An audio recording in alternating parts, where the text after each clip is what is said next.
The noon hour of Madness and Mayhem, the podcast. Life is Idaho. No, life is the noon hour of Madness and Mayhem. That's right. I am Peaches. I am Victor Wilp. Life is Idaho popped up on my Facebook feed again. Breaking news, Victor. Oh, no. What do they got for us? What's really happening around here? Idaho officials are investigating after a massive unexplained hole suddenly appeared overnight on private ranch land somewhere outside the Snake River Plain. Really? Yeah, there's a legit Chat GPT generated picture here. Of the big hole? Of a massive hole. The ranch owner says everything looked normal before sunset. Then by sunrise, it looked like the earth just gave up and disappeared. Yeah. I mean, I saw this all over the local news, Peaches.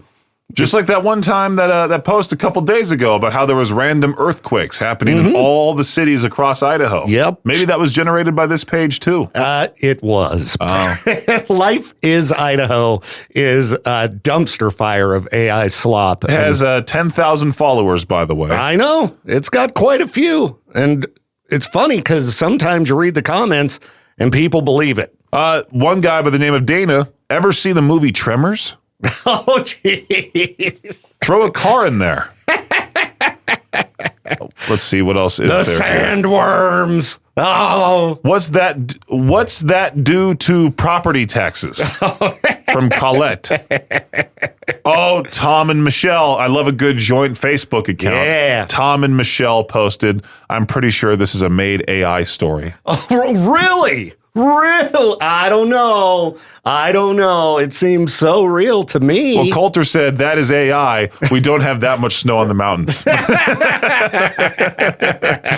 Oh, yeah. Life is Idaho posted this, by the way, like a few hours ago. Okay. They're still going at it. Well, if you want to follow a really stupid page with lots of AI garbage, Life is Idaho is for you. Well, speaking of that, I believe one of our listeners shared one of their posts in the Life in Idaho Falls Facebook group, but this guy took it seriously where it was the whole thing of, let's not have Idaho turn into this. Oh, I hate those ones. Right. I hate those It's ones. like, well, you sharing that post is not going to change anything. No, and you could find pictures of Idaho Falls, Pocatello from 20, 30 years ago. It still doesn't look like you're out in the middle of the mountains in the woods living in a cabin. But Victor, you grew up in Pocatello, Idaho. You wouldn't know about this. Yeah, I have no idea what it's been like around here for the last 43 years. No clue. I miss the good old days when we didn't have electricity and we all lived in our little log cabins and we had to go hunt and gather to get resources. I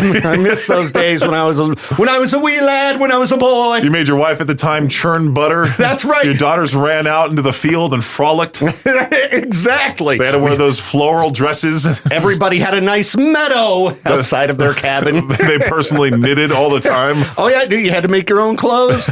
I miss wearing my bison skin coats in the wintertime. See, back when Victor was brand new on K-Bear, he didn't set an alarm clock. There was no alarm clock back then, so he put a pin in a candle and then waited for that candle to melt to that point, and then the pin dropped, and that woke him up. Yep.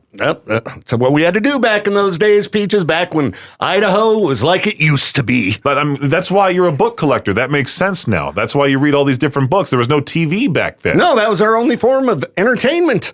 Aside from, I don't know, taking a stick and playing in the dirt. What's that game with jacks where you throw the ball? Oh, yeah, jacks. Yeah. That was new technology when I was a boy. So obviously, for the listeners that don't know, I am in here during the afternoon show. Even though the afternoon show, I pre-record to focus on other tasks, I'm still in here answering calls, doing contests. Like To Peach Their Own is sort of live. Sort of live. Like, yeah. I'm sort of live there in the afternoon, but I pre-record most of the breaks. Like the one that I just pre-recorded for the 2 o'clock hour is me talking about that one person in this office that will not stop cutting the dang donuts. Yeah, there was another donut this morning that had been cut in half, and it was a cinnamon roll. And I took the other half because I didn't want a chocolate-covered donut. So that's why there was only half of it there. When was this? This might have been it was right after the morning show, an hour and a half ago. So they saw my post. And then they went and chopped Another donut in half, but it was right in half. Because I thought the culprit was Josh. No, but originally I thought it was Jay Miller, but he's not here. He's not here anymore. Josh, I thought it was him because he's like, I'm on a diet. I'm trying to lose weight. Yeah. And usually when people try to vocalize that to everyone they know, they'll get like the Diet Coke instead of the regular Coke. They'll cut donuts and be like, oh, I'm cutting back. No, if you're really dieting, you don't eat that kind of crap. I wonder if someone did just slice it in half to annoy you. I don't know. If they did, I'll just throw the whole box of donuts away. I mean, I don't care about doing that whatsoever. I could eat. Like I threw away the 1/3 of that donut left that they. I know who it is.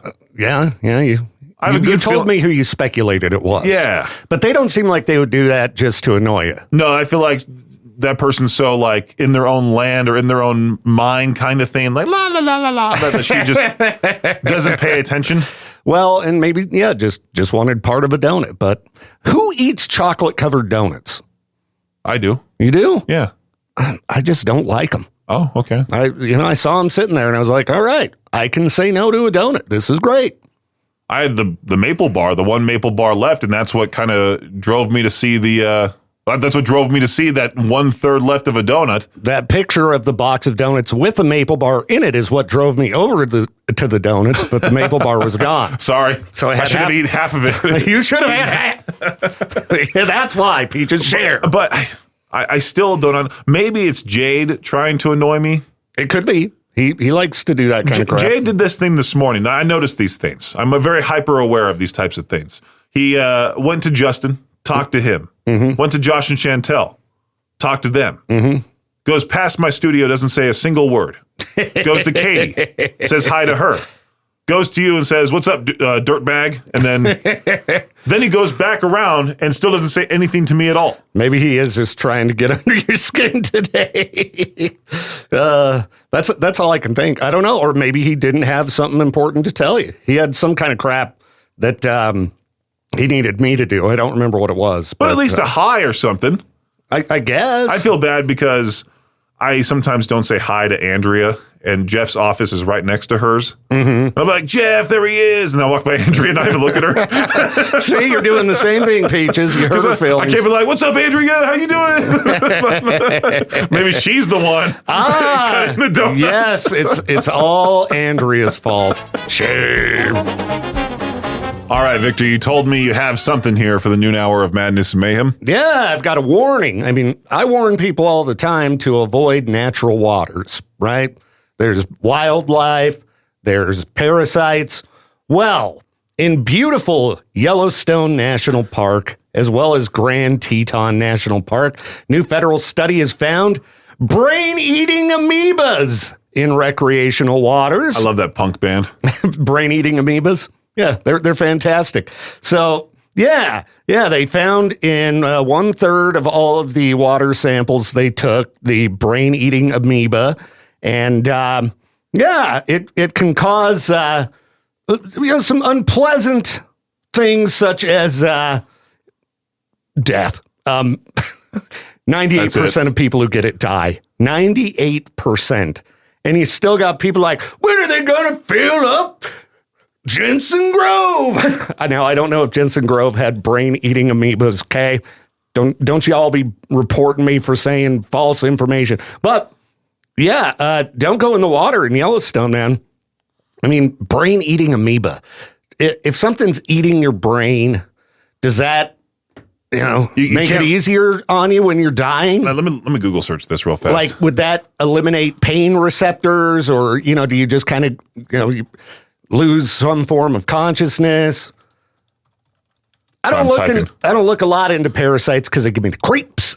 The thought of bugs and things swimming into your nose or burrowing into your skin. The amoeba destroys brain tissue and causes severe swelling, leading to coma and death, typically within 1 to 12 days of symptom onset. Holy cow. The amoeba enters the body through the nose while swimming in warm, fresh water or using contaminated water for nasal irrigation.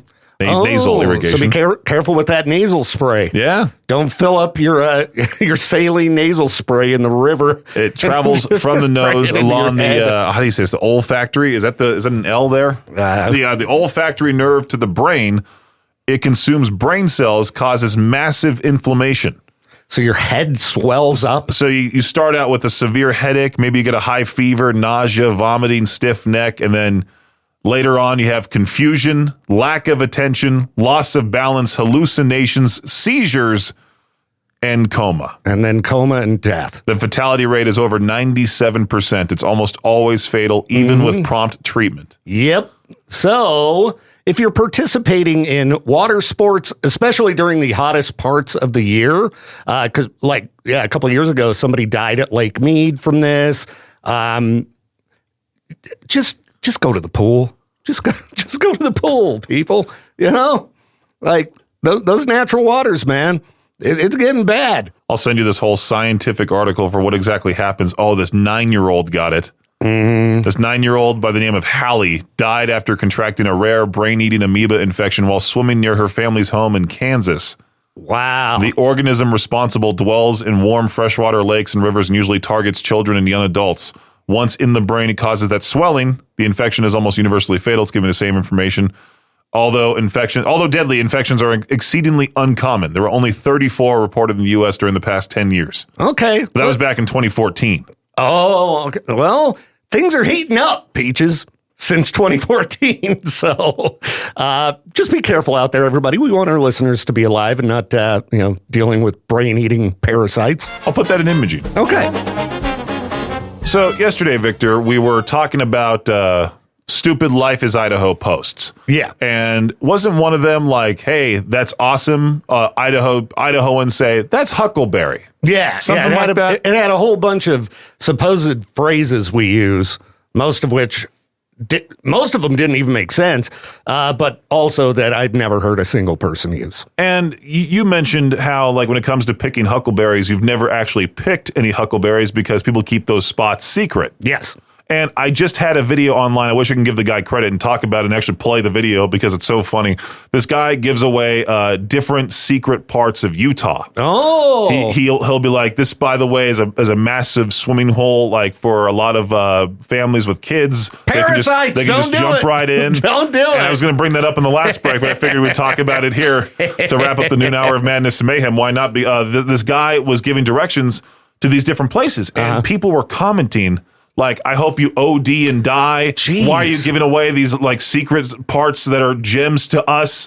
I don't want other people showing up. It's public land, I feel like, right? Yeah, exactly. Let people get out and see it. Yeah. You know, let them swim a little, I think. Yeah, if somebody wants to jump into a brain-eating, amoeba-filled pond with their family, you let them jump in first. See if they die. Exactly. Then you jump in if it's safe. Come back a week later, after reading the news for a week to see if anything popped up. That's a great way to drive those people from out of state out of here. You tell them about the secret spots. The secret spots that are all swimming holes packed with parasites. That's why I'm telling other Californians to jump in the Snake River. Jeez. Oh, my gosh. Don't jump in the river, anybody, please. Is that illegal? To tell people to jump in the river? Yeah, to tell people, like, hey, you should go for a nice swim.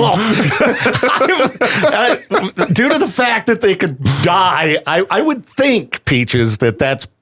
Will you put that on my traffic school doing that right now. Notes for tomorrow? Is it illegal to tell someone... Here's a great swimming hole. To jump into a deadly body of water. I'm going to Google search this, too, and see what Google has to say first. I'm going to assume, because someone would be like, well, if somebody told you to jump off a bridge, would you? Yeah, one of those dumb things.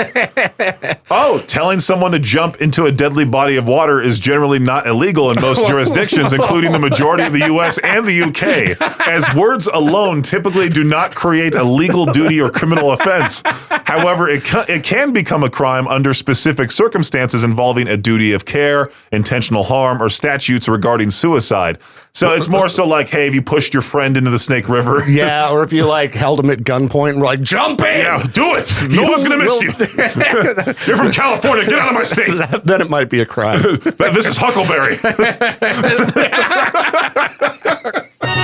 The noon hour of Madness and Mayhem is a production of Riverbend Media Group. For more information or to contact the show, visit riverbendmediagroup.com.